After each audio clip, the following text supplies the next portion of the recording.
গাজর অন্যতম এক সুস্বাদু সবজি। রাজ্য এবং বহিরাজ্যের বাজারগুলিতে এই সুস্বাদু সবজির কদর রয়েছে বেশ, কিন্তু এই বছর গাজর চাষ করে তেমন লাভের মুখ দেখছে না কৃষককুল। মিলছে না কৃষি দপ্তর থেকে কোনো প্রকার সাহায্য সহযোগিতা।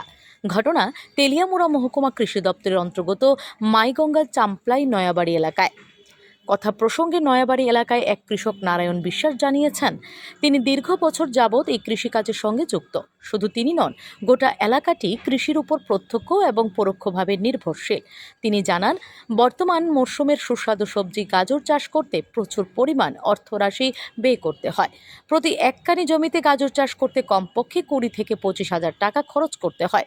কৃষক নারায়ণ বিশ্বাস জানিয়েছেন, তিনি এবছর 3.5 কানি জমির উপর গাজর চাষ করেছেন, কোনো প্রকার সরকারি সাহায্য ও সহযোগিতা ছাড়া। কিন্তু বর্তমান সময়কালে কৃষি দপ্তর থেকে বিন্দুমাত্র সাহায্য সহযোগিতা পান না তিনি। তাছাড়া তিনি জানান, বৃষ্টির কারণে গাজরগুলি পচন ধরে প্রচুর ক্ষতির সম্মুখীন হতে হয়েছে। অন্যদিকে গাজর বিভিন্ন বাজারগুলিতে বাজারজাত করা হলেও তার সঠিক দাম পায় না কৃষকেরা। উনি ওনার জমিতে উৎপাদিত গাজরগুলো আগরতলা, তেলিয়ামুড়া, মোহরছড়া, কল্যাণপুর ইত্যাদি বাজারগুলিতে বাজারজাত করেন।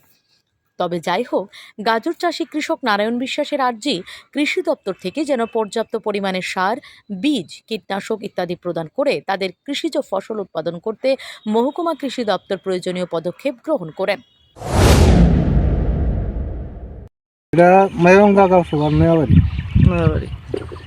কৃষ্ণপুর বিধানসভা নাকি? কৃষ্ণপুর বিধানসভা। তা আপনার নাম কি? আমার নাম নারায়ণ বিশ্বাস। কত বছর ধরে এনে গাজর ক্ষেত করতেছেন? গাজর করতেছি প্রায় আরো 20 বছর আগে থেকে। এছাড়া অন্য কোনো আপনার ফসল করেননি গাজর এই ছাড়া? সিজনে গাজরই, পরে গাজরের পরে তো মরিচ লাগামো, পাংড়ি লাগামো, জেঙা লাগামো।